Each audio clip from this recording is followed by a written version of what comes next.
Welcome back to another edition of the ASUN Gameday Podcast. And boy, oh boy, do we have a lot to unpack. Jordan Griffitt, William Hall, Mike DeVader. You know what? This was a pressure weekend coming into it. We had a lot of heat from outside. We had a lot of outside noise. It was blocked out. Coming to last week's podcast, a lot of highly anticipated matchups that we previewed. Yeah. And we got the results to unpack here. We'll hold off a little bit, just a little bit. Let's start with the women's. Let's go to the women's side. We have some ASUN analysis to get into. First of all, with the women's, FGCU doubling up again of the Tennessee teams, beating Lipscomb 78-61. That was one of the games that we highlighted, and beating Austin Peay in a defensive battle, 55-42. Lipscomb beating Stetson 68-52 in that ball game. In North Florida, upsetting Kennesaw State 84-76. So the Ospreys, they still got some performances in them from time to time. They beat Kennesaw State by a good amount, 84-76. For the men's side, Queens beating Kennesaw State. We'll go with that one first. The latest result. The latest result. Right. I want to take a victory lap a little bit. I want to kind of soak it in, bask in the glory of how we were right, but right-ish. Queens beats Kennesaw State 83-76. No ish. We were right. Yeah. No, we were right. There's no ish on that. Yes. But, the Royal, I keep saying it, the Royals getting a big win over Kennesaw State on Saturday. North Alabama taking down EKU 89-83 in overtime in one of the best games in the ASUN Conference this year. There's been a lot of those. Yeah. And then Stetson beating FGCU 88-84. So the Hatters have consistently been able to produce wins throughout the season. UNA, the hottest team in college in the college basketball, it's probably a little much. In the ASUN. Go for it. Nah. Okay. I mean, hey. There's a difference between, hot takes and just wrong. I mean, went 9 out of 10. Absolutely. And that was my number one takeaway. Talked to Coach Tony Pujol last week on the podcast. This team is primed for a run. They look incredible. They've been playing and beating some of the best teams in the ASUN, and we're talking about a very highly anticipated matchup coming into this next game today. This podcast will be released today, coming today between them and the Owls. We'll talk more about that later, but UNA, Jakari Lane, Daniel Ortiz, that's all you need to know about this team. These guys are studs. Yeah, I mean, when we talked to Coach, I think you asked him about the Final Four games, the road trip against EKU and Bellarmine, then returning home to play Kennesaw State and Jacksonville State. If obviously, he said everybody has a tough slate. We're looking at it from our point of view, like, no, you have a really tough slate. And if you were to break those 2 weekends down, and again, Jacksonville State, which they proved when they beat Queens, they're still, they're playing hard. So if you were to look at those 2 weekends separately, you got the EKU Bellarmine road trip, the KSU JSU games at home. I would have been like, oh, well, those first two are the ones that those are iffy. They go out there and take those. Yeah. I mean, they realistically have 3 people that can score 30 points whenever they want to. Because KJ, although it was a career high and it doesn't happen often because he doesn't have to, he drops 30. Ortiz and Lane can drop 30. They're one of the hottest teams out there right now. And right now they're playing their best. They've turned it on, and they still have a shot at number 3. Yeah. This was a team early on in the season, non-conference. You had a couple of marquee wins coming into the conference slate. It didn't quite go their way starting off, but then in the second half, man, have they turned it on plus some. They look like they're almost unbeatable right now, and they face Kennesaw State coming up, and that's going to be one of the biggest games in terms of seeding for both of these squads between the Owls and the Lions. Speaking of the Owls, what a win for the Owls. 88-81 over Liberty on Thursday. Now listen, we've obviously had a lot of talk about the power rankings and who is 1, who is 2. We've stayed staunch on Kennesaw State throughout the conference season has been the best team in the ASUN. Liberty has consistently been in the top 3. coming in at number 2 going into the week. A lot of people didn't like that, William. A lot of people did not like that. I know. I mean, they told me about it. Yeah. Leading up to the game, they told me about it as I was walking into the convocation center because I had to be there for that one. Walking in, I was getting here on Twitter, letting me know you got time to take this down. I think midway through the first half, I get a message saying how you feeling, like, and I loved it. I was like, hey, you know, it's playful. I could take the heat. Yeah. The pun was intended. I'm going back and forth because being there watching that game. First of all, the game of the week, game of the year. I think just for what we thought it would be, it was everything that we said it was going to be. And you know, to be fair, after the game, some of the people who were giving me some of that energy, they were like, "Hey, ate a little crow. Guess you were right." Not all of them. Not all of them. Not all of them. I heard a lot more before than I heard after, and you know, hey, it's fair enough. Yeah. You know, I'm also going to mention that. You know, I'm a little more sour than you, but that's okay. A little quiet on the power rankings this week, are we? Things seem a little bit different. All of a sudden, there's not a whole lot of quote tweets. There's not a whole lot of replies. I didn't see much actually. I was waiting for the you're still wrong. How dare you? Because again, Kennesaw State losing the Queens, that did take a little wind out of the sails of the Kennesaw State, but they're still number 1, still in the driver's seat. If they're able to hold on, they will be the number 1 seed, and they won the biggest game of the year against Liberty on Thursday, and that was the environment. My, oh my. I've never in my time at Kennesaw State never seen anything like that. That was truly a special game with a special environment. And with a special player, because seeing him in person, Darius McGee. Yes. If you don't watch Darius McGee and think this guy can play anywhere he wants, you are crazy. I'm telling you, this guy will be a player in the NBA at some point. I don't know what his role will be. That's not my job to predict that. This guy is special, beyond special. He is a freak of nature when it comes to scoring the basketball. We scored 43 against Kennesaw State. Mm-hmm. Yeah. He's just he's amazing. It's crazy watching him in person. He's one of the best players I've ever watched. Yeah, but also unpacking that game.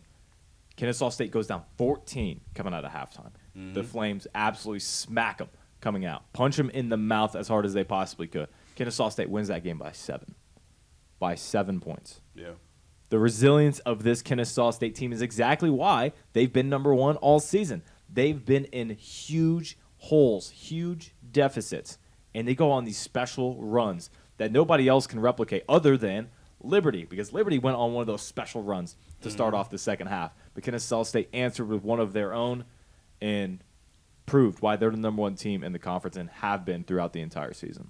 Yeah, I think, and you know, when we talked to Coach Amir, want to be consistent. Unfortunately, they weren't consistent on Saturday. Yes. And that's why we have a tie at the top again. So that number 1 seed is in jeopardy. I mean, we'll get into that game a little bit later, but just unpacking that game on Thursday, the one that I think everybody was looking forward to.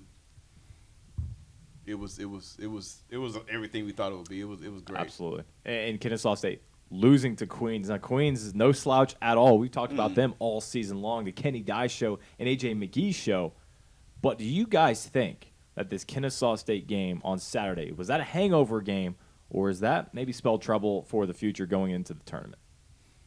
Well, I think this is, first of all, the longest I've ever gone without talking to start the podcast. So I don't That's know. True. I'm sorry. I don't know if that's good or bad. Maybe it's good that I'm not ruining everything by talking too much. But kind of going back real quick to the very beginning, the first thing you brought up was pressure games and pressure moments.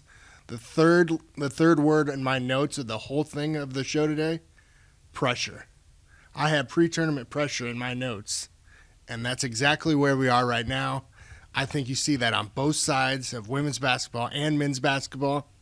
Darius McGee's hitting pressure shots to get the game back to tie, taking the lead. And then, of course, Kennesaw came to win. But going back to your question now, I do think it has a little bit to do with that.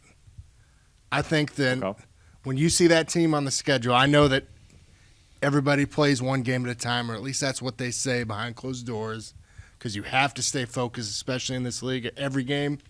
But you know they put everything they had into that practice that week for Liberty vice versa, because Williams feeling the pressure having Kennesaw number 1. So he had to live through the pressure. I don't know if they saw him smiling on the scores table when they came out with that victory, but the pressure that it takes to be able to win that game, and you said in an environment that you've never seen before in the Convocation Center. I mean, I think all the energy they put into that game to win, that's hard to shake, especially when you're feeling good about yourself. You see Queens coming up, you know it's a tough game. But, man, the high that you have of beating that Liberty team that you needed to beat so badly, I think it could have had an effect on that. That plays to the Royals' advantage. But coming up in the postseason, that's a new season. I think once you get there, that doesn't matter now. I mean, the regular season's over. As long as you're in the tournament, it doesn't matter where you are. You got a chance. And I think this is a regular season issue, not something that I see Kennesaw State necessarily taking into the postseason unless they end the season a way that they don't want to end it. Yeah, this North Alabama game's going to be because that'll be hard. That'll be hard to go into the tournament with no momentum whatsoever. But as far as this last week was concerned, I do think it was a little bit of that coming off such a huge win with these kids, man. It's so hard for them to kind of stay even keel and bring the emotions back down and refocus. But, I mean, you can only do so much in that case, but I do think that was a little bit of that Queens loss. Yeah, I agree as well. I don't think this is going to be an indicator for the postseason. And you look into all the factors that went into that Liberty game. How could you not have an energy dump afterward? The entire season, an unprecedented season for Kennesaw State. They've never done what they've done until this year. 20 wins coming into this game. Liberty never beat Liberty. 0-9 against them. Yeah. Liberty has had their number, especially Mr. Darius McGee has had their number. Yeah. He loves playing against the Owls, whatever that is. Like he loves 40, almost 100 points in the last two games. Yeah. That's, I mean, okay. I think we talked about how he was struggling to score his normal numbers a few weeks ago, and forget that. Yeah, well, he's back. He's back now. It's tournament time. Yeah, throw that out the window. You have that. It was like the perfect storm of games. Kennesaw State, the most promoted game in Kennesaw State history. I don't understand how the numbers say it's the 4th highest attendance in there's no way. That was the most attended Kennesaw State game I've ever seen, and probably in Kennesaw State's Division I history. How could you not come into Saturday a little lackluster? And Queens is a good enough team. If you come in a little lackluster, they're going to smack you around. That's exactly what they did. Kennesaw State got into foul trouble, never got into that rhythm that they usually get into to have one of those special runs. So I say all of that to come back around and say this will not affect Kennesaw State, I think, in the future. Now, again, North Alabama will be a very telling game for the Owls because there are so many instances in sports where, I mean, look at Tennessee football this year. Beat Alabama, it ruined their season. So it could slide off if they allow that to happen. But there are just so many things that went into that game that I think, I don't want to say are responsible for the loss, but are very understandable of why they dropped a game against Queens. So I think that this is a blip on the radar, a speed bump. They are still in the driver's seat, and I think that they will hold on to it, but they do not have an easy road the rest of the way. I agree. It's definitely tough. You got some big games coming up. That kind of a wake-up call. There you go. You know, coming back, and nobody's going to take it easy on you. Nobody's, waiting. I mean, your last 2 games are against a team that's, trying to play themselves into a chance to host, and a team that's trying to play itself into the postseason. Like, Central Arkansas has struggled, but they're not out of it. So they need both of those games against Jacksonville State and Kennesaw State. So please believe they're coming to win at home. So it's going to be tough. And just to take a look at the other side, if you're FGCU women, are you worried about Liberty?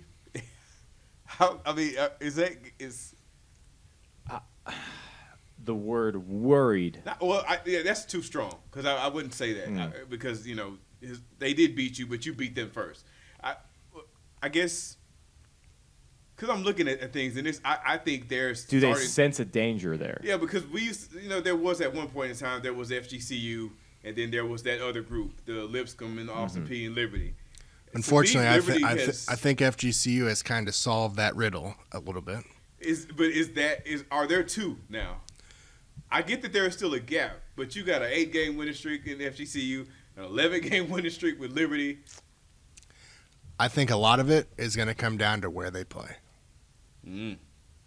It's likely going to be in Fort Myers. Because if things stay where they are and they go win the games they probably should be favored to win heading into the tournament, through the tournament, if the seeds hold the way they are right now, playing at FGCU is not a good thing for Liberty.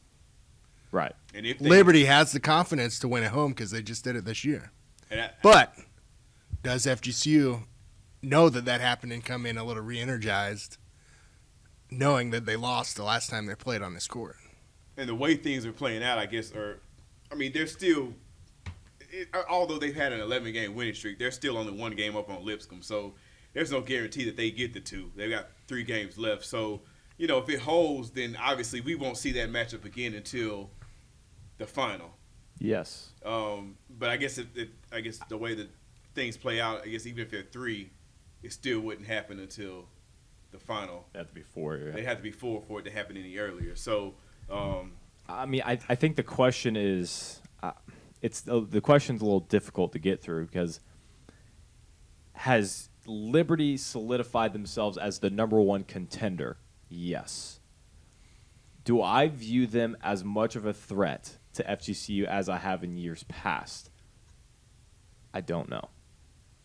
That's like, is this out of the like, I think they're clearly the number 1 contender, but the question still remains, who's going to finally do it? Who's going to finally beat FGCU because they are so good? I mean, this year is this the year? The only ones who've been able to right. solve the riddle.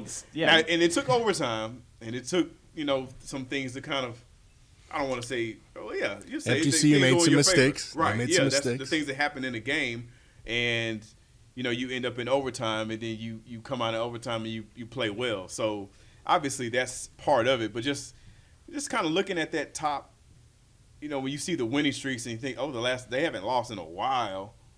And they're getting the wins against the teams that we were saying are next, but they have not separated themselves completely from Lipscomb because I still think Lipscomb might have something to say in how this all plays out in the end as far as getting through to that final. Because you're looking at it like Liberty and Lipscomb against the FGCU right now. In my mind, that's what I'm thinking. It's the 2 against that are going to get to that final. Like, who has the best chance to beat FGCU? I know Liberty did it. And we haven't seen the other teams do it, so the simple answer would be Liberty, but I don't feel like Lipscomb is out of reach either. I think Lipscomb, Liberty has scored on a much better pace recently, so they're starting to hit shots. Hess is definitely coming into her own from the three-point line and beyond, but I think getting to the championship, potentially facing FGCU, I think Lipscomb can do that, but I think Liberty is a better matchup to get that victory in the championship because they play a similar style of defense that, let's say, Austin P would try to do against them. The Governors played really good on defense, but they couldn't score. Yeah. So, 55 points, that's what they're scoring in a half, and FGCU did that in a game at home. Mm-hmm. So that's a good game plan, but they couldn't do anything on offense. But I think with the familiarity that FGCU and Liberty have against each other, it's going to be a little bit more open. But I think Liberty is able to handle that tournament pressure in that scenario a little bit more, unless maybe you catch FGCU a little bit off and Lipscomb can hit those shots. But right here, I think FGCU's getting in their tournament mode right now. The last couple weeks that they've had, the fact that they just went through the teams right below them, they were threatening them. They did it at home. I think they're ready to go, and right now I think they're still favored, and they would be regardless of where they play Liberty if they want to in the championship right now. It kind of reminds me a little bit of how we always talk about FGCU every week of when LeBron was playing. Who's the best player in the league? Oh, it's Kevin Durant. Oh, now it's Giannis. Or now it's Steph. the one reoccurring theme in all these conversations is FGCU, is that they are always still there, and it's almost taken for granted again, just like we talked about them last week, because we almost expect it because they've done it so often and they've been so great for so long. My pick would still be FGCU. I think all of us would probably agree on that. We're just looking for interesting storylines for something. And because winning consistently is not the most exciting thing for outside fans to look at, but they've been consistently so great that they have the luxury of being almost underrated. Weirdly enough, you become underrated because you're so incredible. And that's really what FGCU has been this year and in years past. Yeah. All right, Mike, any takeaways on women's before we move on to our standout stats? Well, I kind of touched on it a little bit, but I just think looking at the women's side, you're seeing the pre-tournament pressure that's upon the league right now. You got some performances that are eyebrow-raising on both sides. Big wins for teams like North Florida, but then poor performances on the other side, like Kennesaw State. They didn't play very well in that game, coming off the win against Jacksonville because they finally beat the Dolphins on the road, which they hadn't done a lot. Then they come up and do that, but UNF's still fighting there. But like I said before, it's kind of coming full circle again. We're back where we started with Liberty and FGCU at the top.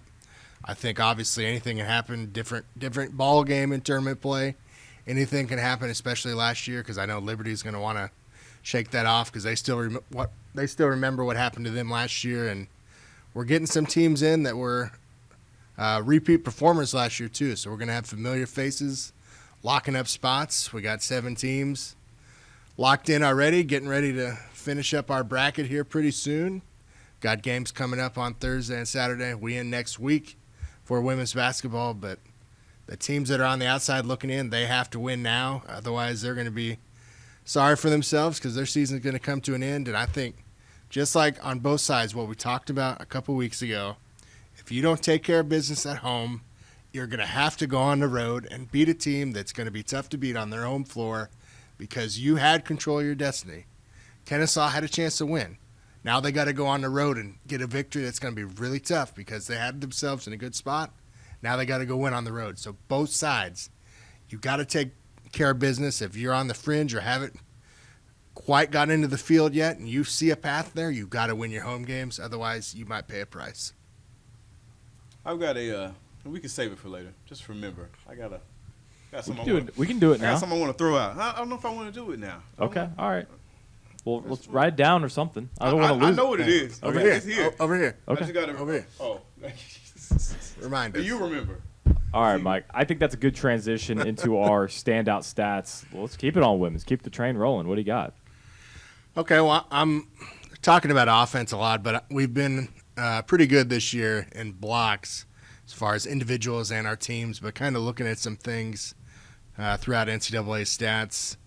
Just wanted to throw out this real quick that we have 3 teams in the top 25 in the nation in blocks per game. I think that's pretty cool, being able to control the paint on the defensive end.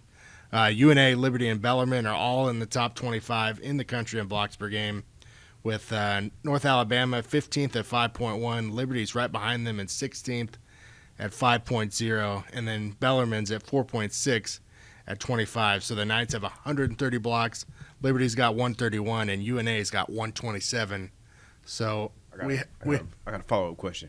So we got some really good candidates for women's basketball defensive player of the year on a couple of those squads. So those 3 are prime candidates for that postseason award. I know what it is. You think you know? Yeah.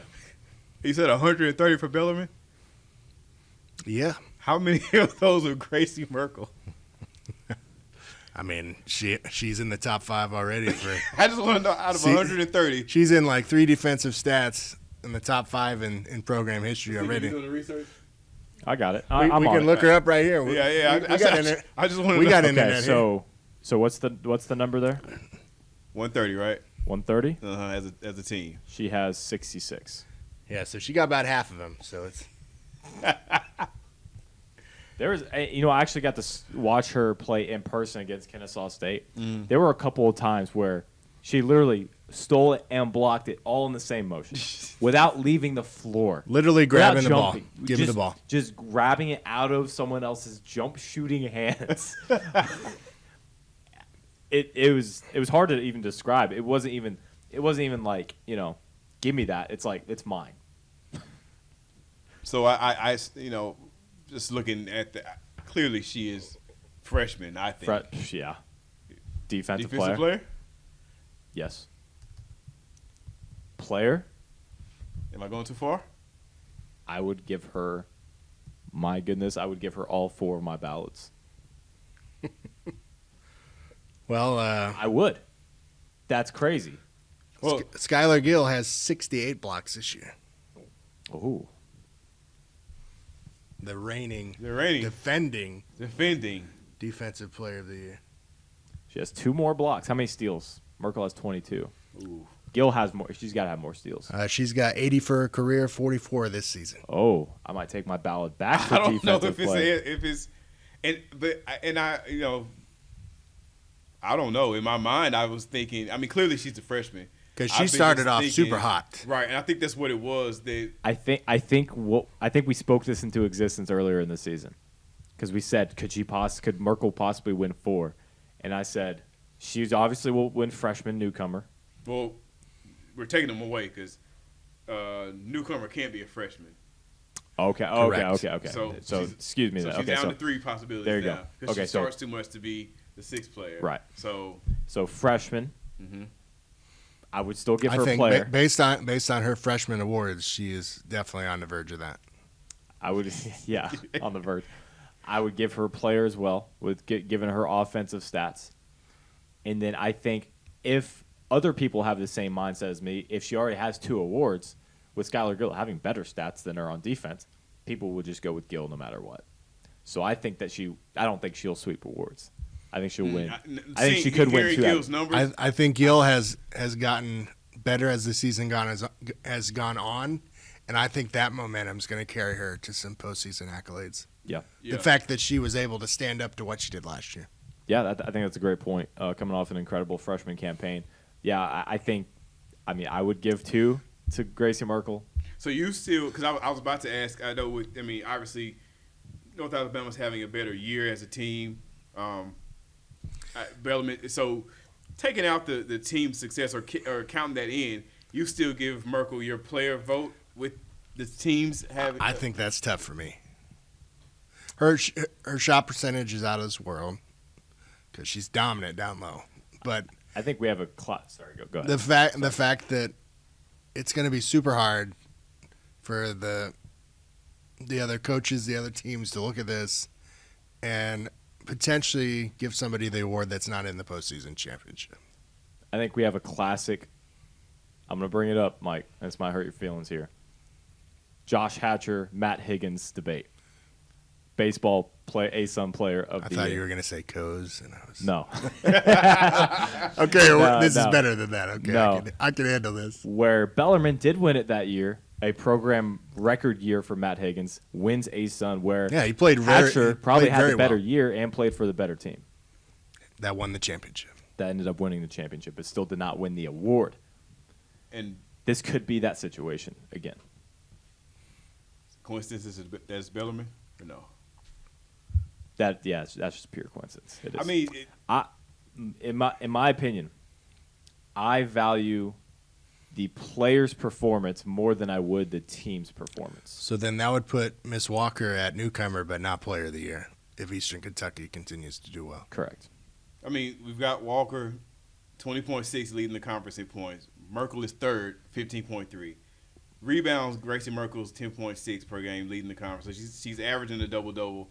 Walker is second in rebounding. Right. It is between those. It's between those two. No doubt. And then Merkel's field goal percentage is in her favor, but she's dominant down low. So I think it's between those two. And how much do you value EKU only being 9-6 versus being a top dog into the argument of, well, this player played on a better team? Yeah, because I think it's clear that because those two. With Hatcher and Higgins, one didn't make it and the other one won.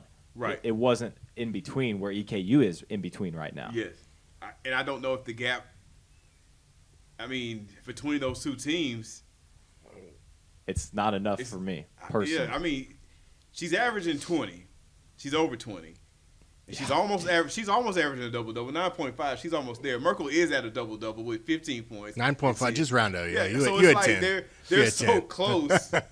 and luckily, we don't have to vote. But no, thank goodness. And then here's another thing: how much should defense play into it? Because when I think player, I think their season as a whole. Both. So in that case, I think the case is open and shut for Gracie Merkel. And sometimes other people might think strictly offense or something of that nature. Like, how hard are you to guard? How many times do you take your team into your own hands offensively? Like, what player of those two can play on how many teams in the league? Like, that's They both play on all. that's of them. what all. Yeah. I know, that's what I'm saying. Yeah. All the coaches would be like, man, yeah, she played for me and that kind of thing. Yeah. I think it's just. I mean, obviously, it's a great. All right. How about this? It's going to come down to the wire. This might not answer the question at all. But if you were to go around the league, all 14 teams, and say, which player would you rather have? Who do you think the answer? I think the answer would come up with Gracie Merkel. Not for the future, just who would you come up with for that year? I think the answer. I think based on the style of some of our teams, that would be right. I agree. It's tough. It's tough because I don't. They're both great. They're both man. great players. It's so difficult because their stats are so similar. Defensively, they're not. But then, how much do you weigh in? 5 more conference wins for EKU over Bellarmine. How much does that factor into it? For me, again, I would still stick with Merkel. But man, Walker's had such a great year. I'd hate for it not to be properly recognized. But we just have a weird year with these two players, right? They've been so dominant, but their teams haven't been. Right. So you're looking at that, and it's just how much does that weigh in? I mean, you're giving it to, I don't know. I mean, EKU is in now. They just got in, but it's very interesting because Bellarmine's got some work to do.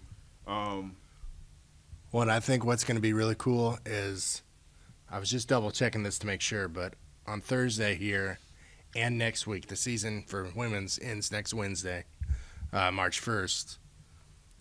Gracie will be going up against Maya Berkman twice.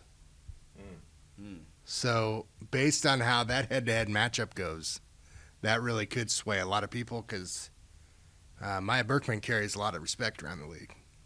She's been a dominant player as well. Is this the question you had in your head, or did I make this up? I don't feel know like how I made I don't know where we got here. I don't know how we got here, but we keep doing it. This same topic. Yeah, it's It's a great one. Because I think all year we've been looking at these numbers she's putting up, and it's like, okay, Bellarmine is not in any of our other conversations for the most part about dominant teams or who's going to challenge FCCU or beyond this bar early in the season with all the group. But when you think about good players on the women's side and thinking about the postseason, there's not many awards that you can look at and be like, she's not in consideration. Neither one of them, especially for player, because that's our best scorer, and that's our most dominant force. Like on both sides, she can score. She's blocking shots. She's pulling down rebounds. Like, and that checking those boxes. But I don't know. It's I don't know how we got here. I don't either. We'll move on. That is not the. Okay. All right. We got a lot more to unpack. That means we really need to move on then. Yeah. My standout stat is going to be a Darius McGee appreciation stat. He could possibly break the ASUN record for all-time points scored in a career in this next game or the one after that. This guy is beyond special. And what I love about it is that he didn't start scoring 20 points a game as a freshman. He has worked his way to it. 7.8 back in 2018, 2019, 9.5, and then that huge jump from a sophomore to junior year, 15.5 points per game, almost 25 points per game average last year. And this year, I mean, a measly only 22 points per game. I mean, this guy is absolutely unbelievable, and he's very close to, making history, being the guy in ASUN history. It's certainly been special to watch, and watching his 43-point performance against Kennesaw State in person was a surreal experience as well. I mean, this guy is an all-timer. Yeah, I mean, it's not a matter of if, it's just when. Another 40-point game, and it happens in his first game against Queens, or it could potentially happen in Friday's game against Queens. I think before the tournament starts, we would have crowned the new all-time scorer in ASUN history. And it's just, like I said, watching him, it's just the things he's doing. You see it from number 30 out at Golden State. It's very reminiscent. He just, from wherever, just pulling up and just knocking them down. So, yeah, it's the record's going down. It's just, like I said, it's a matter of when, not if, at this point. Yeah. Well, and I mean, he's getting recognition nationally, too, climbing up the charts in three-point makes. And then I think I saw a couple weeks ago, Jay Billis had him in the starting 5 of short guys in the whole country. So, I mean, how 5'8" and below or whatever it is that he did. And, I mean, it's still cool to see on an ESPN random broadcast, Darius McGee's name's right there. So, I mean. We played ESPN this weekend. The guy's a stud, and, I mean, wonderful news. Not exactly what you're talking about. Oh, I'm talking about the Lipscomb shot. Oh, yeah. Oh, yeah. Yeah, McGinnis, what did you think I was talking about? That's the only thing that happened that we would be on the ESPN for last weekend was the bank shot. Yeah. I don't remember. I mean, what else could there be? Fazika. I can think of a few things. Okay. Moving on. All right. Here on the other side, we have our ASUN Games of the Week.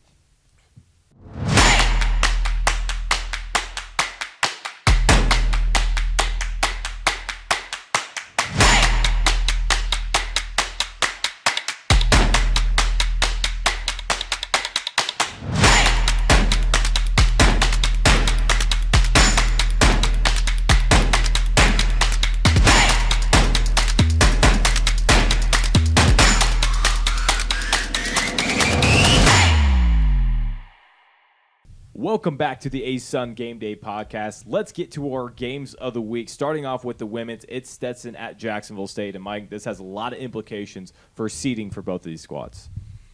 All right, so thank you, Jordan. As you said, my game of the week, Stetson at Jacksonville State, Thursday, 6 p.m. Central Time.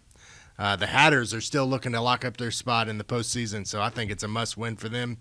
They go on the road to Alabama as a 12-16 team, 6-9 in the league, taking on the Gamecocks, 14-12, 7-8. The Gamecocks just clinched their spot into the postseason for back-to-back appearances for JSU. I think the Hatters need to win because they need to keep pace for the postseason. Both teams are trying to come off a loss. They just came off losses. Actually, both these teams, just like what I talked about Bellarmine and Liberty a little bit ago, they play each other twice in the last 3 games, so I think this is a must-win in that scenario for Stetson because they can't fall behind much more in the standings as they fell to Lipscomb 68-52 last game out, and JSU fell in overtime at Jacksonville 59-53. So in the series, Stetson's won 2 straight. They're 5-2 overall in the series, coming off a 70-66 win on February 9th of last year. And they got a couple players, Jemiah Turner, 11.1, Jalen Talley, 10.9 that I'm looking at. They're 1-2 on the road in the series. I think JSU done a real good job since they've been in the ASUN at home. This year they're 8-4 at home in the Pete Matthews Coliseum. As Kennedy Gavin, another player down low that's had a good year, 12.3 points per game, 7.4 rebounds, and Shanta Shaw, 10.6 points per game, lead the attack for the Gamecocks. So I think, realistically, I think this is going to be a really tough game on both ends of the floor because Stetson allows 60.8 points. JSU allows 56.5. They're second in the league. Stetson's fourth. Both teams score around 60 at 60.1 for Stetson, 62.7 for JSU. So, I mean, looking at that, basically it's the first one to 60 is probably going to win this game, and the experience on both squads is going to be tough to kind of see who is going to take what. But I think Stetson really needs to come through. Coach Bria got to come with a good game plan in this game of the week. Otherwise, they might be on the outside looking in.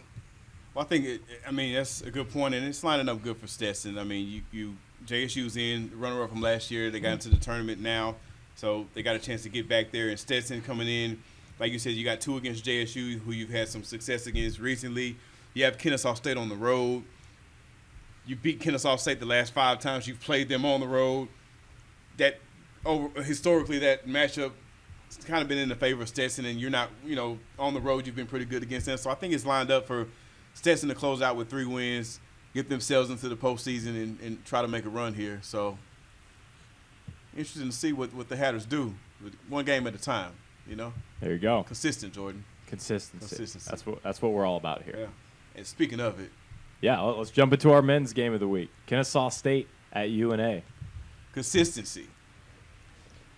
North Alabama has consistently beat Kennesaw State. Crazy. Yeah, it's not. It's not crazy. I don't because of this season. Yeah, that's what makes it feel so crazy. Right, but then you look at where UNA is today, right. and you say, oh, and then you look at Kennesaw State having to go.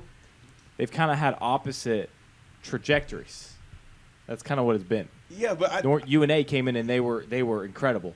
Kennesaw State not that way until just now. Right, and now they both are incredible. Yeah, so I mean, this is clearly the game of the week.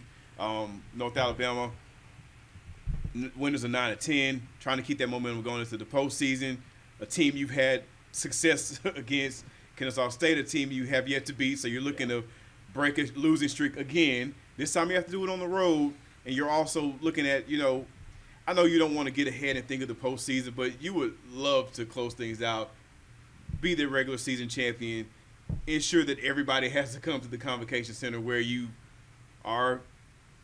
lost the one. Mm-hmm. That streak was finally broken by Queens last Saturday, but I think this is just going to be a good game. I think that's overall the team I think is the best. Clearly, the team that's playing the best right now is North Alabama. Yep. They're on fire. They, that overtime game on the road was amazing. So, I think that's clearly the game of the week. And it seems like a mini version of Kennesaw State Liberty, right? The two hottest teams. I mean, Kennesaw State not the hottest team anymore. Well, and I'm going to say, question the word mini. Like, I think you're almost at a point where it's not as anticipated. Yeah, it's not as anticipated, but it's kind of here, and it's like, oh, it should be. It's just as important. Yeah, exactly. If not more important. Not more, but it's here, and I think it's because even with us, our eyes were on last Thursday, and that was the game. And as we're doing it, because again, we're looking at North Alabama. Oh, they're here. At that time, it was 7-8, and then they go on the road and beat Bellarmine, the defending champion. They beat Eastern Kentucky, a team that's been consistently in the top 3 in overtime on the road. And now here we are with a game that's just as, not as important, but just as exciting. And it's just as historic, I guess, for the program for Kennesaw State. It's got a lot riding because, again, they're playing for number 1, just like they were last Thursday. Yeah. They're doing it again on Wednesday. I mean, their last 2 games, if they want to continue to keep that spot, they're going to have to win. So I think that's just exciting. And again, North Alabama's playing for that hosting opportunity. So I'm not as up as I was for the Liberty KSU game, but yeah, this is this one. I mean, I know you. The bandwagon is here. You're torn. Here we go. The bandwagon. Are you torn? In Kennesaw. Am I torn in who I would predict to win? The bandwagon, but they're clashing emotions. Yeah. I graduated from one place and I built the bandwagon for another. I mean, I wouldn't say I'm torn. I felt like you were kind of keeping that bandwagon going in the fall with the football team, but now I think you kind of set it on autopilot. It's kind of like a Tesla; it's just running on its own. Like basketball, it doesn't need me. It doesn't need you anymore. It doesn't. I built it, and now it's self-sufficient. Right. It's kind of like Bill Gates.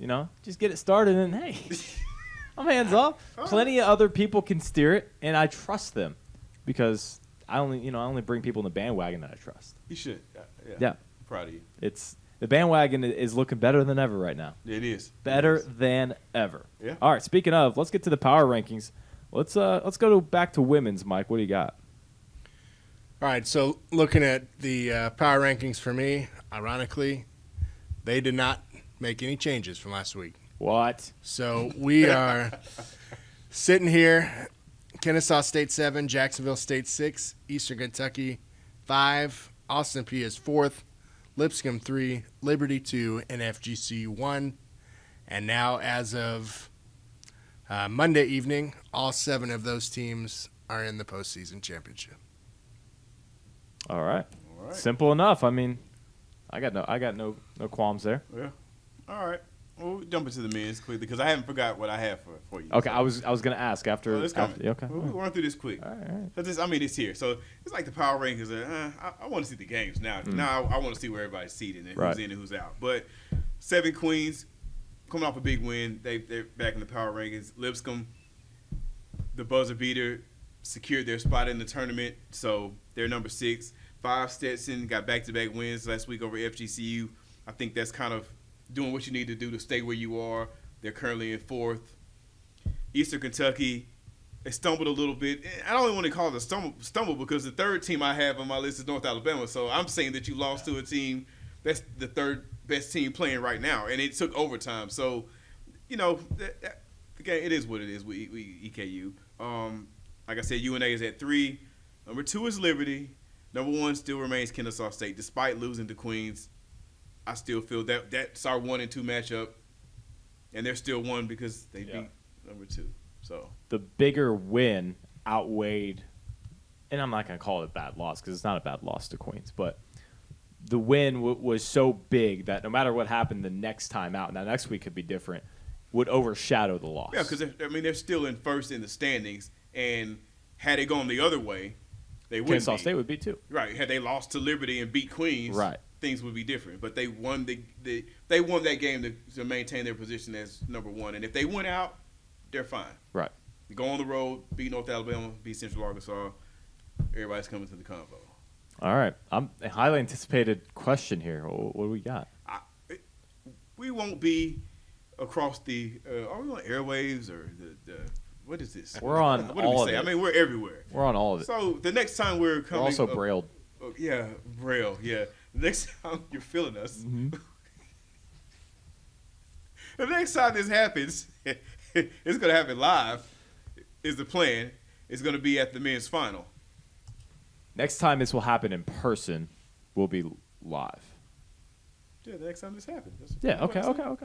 Yeah. Anyway, sure. Okay. George's trying to, I'll have to come in on satellite at the men's game. So, what I want to hear now is a bold prediction for the finals, and I don't know if I want to limit it to men's, or if I haven't thought of one for women's yet, but I've got mine for men's, and I'm going to start it off because I'm going to set the tone. Bold prediction. Now we already had our predictions. Mine's blown out of the water right now. I don't think it can still happen. Let me not write anybody off. My prediction of the final could still occur, the one I gave weeks ago. Okay. But it took a hit. It's limping right now. Will it go down or not? But here's my bold prediction. We got 1 and 2, Kennesaw State and Liberty. One of those 2 teams is not going to make the final. Yep. And is that bold? Yes. No. Yes. Yes, no, yes. No. I don't know where I finally landed. Here in a couple minutes I'll find out. It's not bold because we've been talking about all year about this conference and how deep it is, and we wouldn't be surprised. But also, we have talked most of this podcast about Kennesaw State and Liberty in that one game. So no, I don't think that's. I think it's bold. I don't think that's crazy. Because I was gonna go in the same direction. Really? I was. Yeah, one of. I was gonna give predictions of actually who's gonna make. And I think we should. Yeah, and I was actually just thinking about this. that. This is last minute. I think we should do prediction time again. But I'm already thinking about this. I was thinking about which one of those 2 wasn't going to make it, and I had Liberty making it in our original thoughts because I just couldn't get over the fact of Darius McGee not being there. So I think Liberty's going to make it, and I think that my bold prediction, so to speak, for the men's side, and I guess kind of on the women's side too, Eastern Kentucky plays for the championship on both sides. I'm sticking with Eastern Kentucky for women to play FGCU, depending on seeds, obviously. And I think Eastern Kentucky plays Liberty for the championship in men's. Winners? Liberty and FGCU. I like FGCU women, and I think McGee goes out on top. And I just thought about that 3 minutes ago, and let's roll with it. Yeah. I think of the 2, since I said one of them wouldn't make it, I'm going to get lit up for this one. I think Liberty is the one that doesn't make it. I do as well. And, hey, Liberty is amazing, and they're great, but they didn't make it last year, so I don't know how bold that really is. Jacksonville State did beat them during the regular season, but Bellarmine got it done in the postseason, so I don't know if that's necessarily that dramatic or that, earth-shattering. Because I think that the reason I say it's not as earth-shattering, because in my opinion, I just saw them. Liberty's great. They just lost a semifinal game last year, and I think the field of 10 is better than the field of 12 that we had last year. I think there's a better chance of a dangerous team being able to go, into or having, I don't. They probably won't be on the road until the final potentially, because they're not going to fall any lower than being 2. So that won't happen unless KSU is across them in the final. So somebody's going to have to go in there to actually get it done. But I think that's a possibility. So I would say Liberty is the one who does not make it out of the 2. If I got to predict the final, Kennesaw State.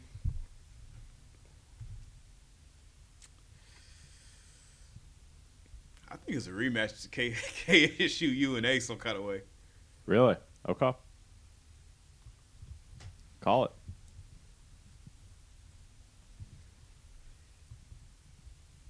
Are you going to do it? Yeah. If that happens, if that's the matchup, it's going to happen at Kennesaw State. In the convo. And Kennesaw State wins it. Okay. For the women's? Oh, so you're taking me fast. I was putting all my energy into the men. Okay. Oh, okay. But he did both. Okay. All right. He did both. For the women, I'm going to go FGCU. I'm going to go FGCU Liberty. And this may give me I might get some get back here. I'm going Liberty. Wow. You like that? Maybe you're making up for, that's ruffling feathers on the other side. Okay. Ease the fan base. Team, okay. Okay. All right. So we got Liberty and that's Kennesaw bold. State. I feel like that's much bolder than anything I said about the men. Oh, it is. I made up for my lack of boldness over there. Yeah. It is. Yeah. Yeah. For the women's, I'll make mine a little quick. We don't have a ton of time. FGCU, and I think Lipscomb's going to get it. I think you have the solid 3. Lipscomb will be on the bottom half, so they'll be able to meet them in the final. And I think FGCU wins it for women's. I would rather be right than bold on that one, but I like where you're going. Yeah. And I agree with you. One of the top 2 seeds in Kennesaw State and Liberty will not make it. And it will not be Kennesaw State. Kennesaw State will make it. I got to stay with my I picked them preseason, by the way, guys. Preseason, I picked Kennesaw State to win the whole thing. They were picked 8th in the media poll. I just want that to be out there. Yeah. But they will face. Now, I don't know how this will work out bracket-wise, so this could not be possible because it's nothing set. Once it's all set. This is in theory. The Lipscomb Bisons. Wow. Talk about bold. I think that's bold. That's very bold. So you picking Lipscomb to go to both? Yeah, that's what I was gonna say. So we did kind of the same thing. I'm picking them to go to both, and sadly they're losing both in my predictions. Kennesaw State wins on the men's side. FGCU wins on the women's side. So you're Jo. I got it. I'm on Jo's train, and also I gotta stay true to my Kennesaw State. Right, that's fair. I didn't see Lipscomb, and again, once Friday gets here and the bracket is finalized, it could not be able to. Right, that could not happen, be possible. But that's a solid pick. I like it. I think I feel good about all of us. All right, even with me going with Liberty women. Yeah, you know what? You put some effort into it. I wouldn't say thought, but you put some effort into it. All right, that's fair. That's fair. All right. ASUN preview as we are getting close to wrapping this one up. Baseball started off last weekend. Beach volleyball begins this week, and then we will be in the full swing of spring and crossover season. Championship travel also starts this weekend, so get them basketball games ready. We're coming. Indoor track. We'll be there. Indoor track as well. Indoor Yes, track. of course. I'm sorry. Traveling for that as well this week. So plenty of stuff going on around the ASUN. All right, guys. We got trivia. Got to get out here quick. I have the lead 3-2. I don't know how that's possible, but I'm doing great so far in this season. It is against the law to build a what in Arasla, Italy? I know that's not right, but that's just the best I could do. Let's just say because you can't pronounce the city. You need to eliminate one of these options. No, no, that's not happening. Is it A, snowman, B, sandcastle, C, moat, or D, small dam? You cannot build this in a town in Italy. Town in Italy. That's what we'll say. Snowman, sandcastle, moat, or small dam? Can we phone a Fasika? You can phone a Fasika.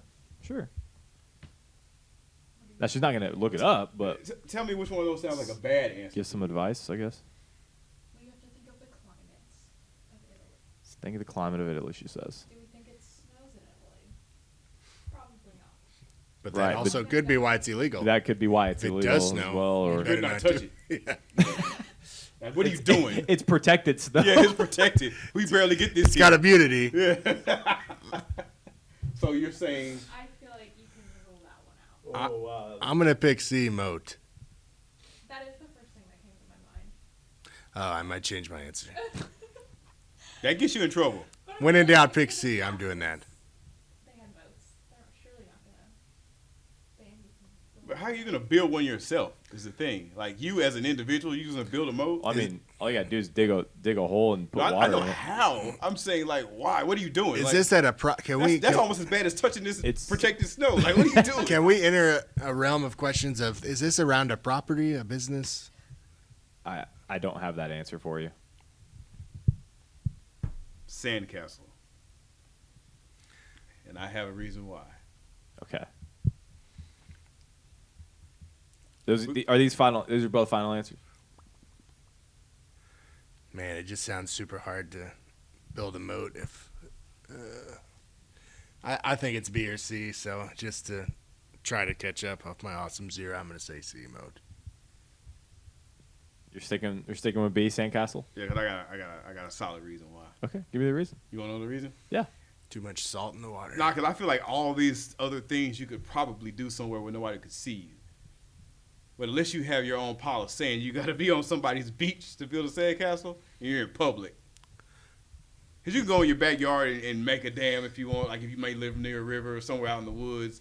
But there are only certain places that have sand. Mm. And if you're somewhere like playing beach volleyball or something, you're playing, I see you. And you need to stop that. Man, is this like the guinea pig thing where people are telling on other people? Or, if that's the case, hey, there's a snowman out there. Stop building the castle.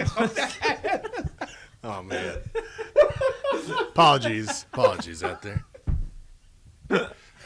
Remember, we're on a time crunch, but we forget that. Is that Mario? Awesome. All right, locked in. Official answers. Is that your final answer? Get rid of the snowman?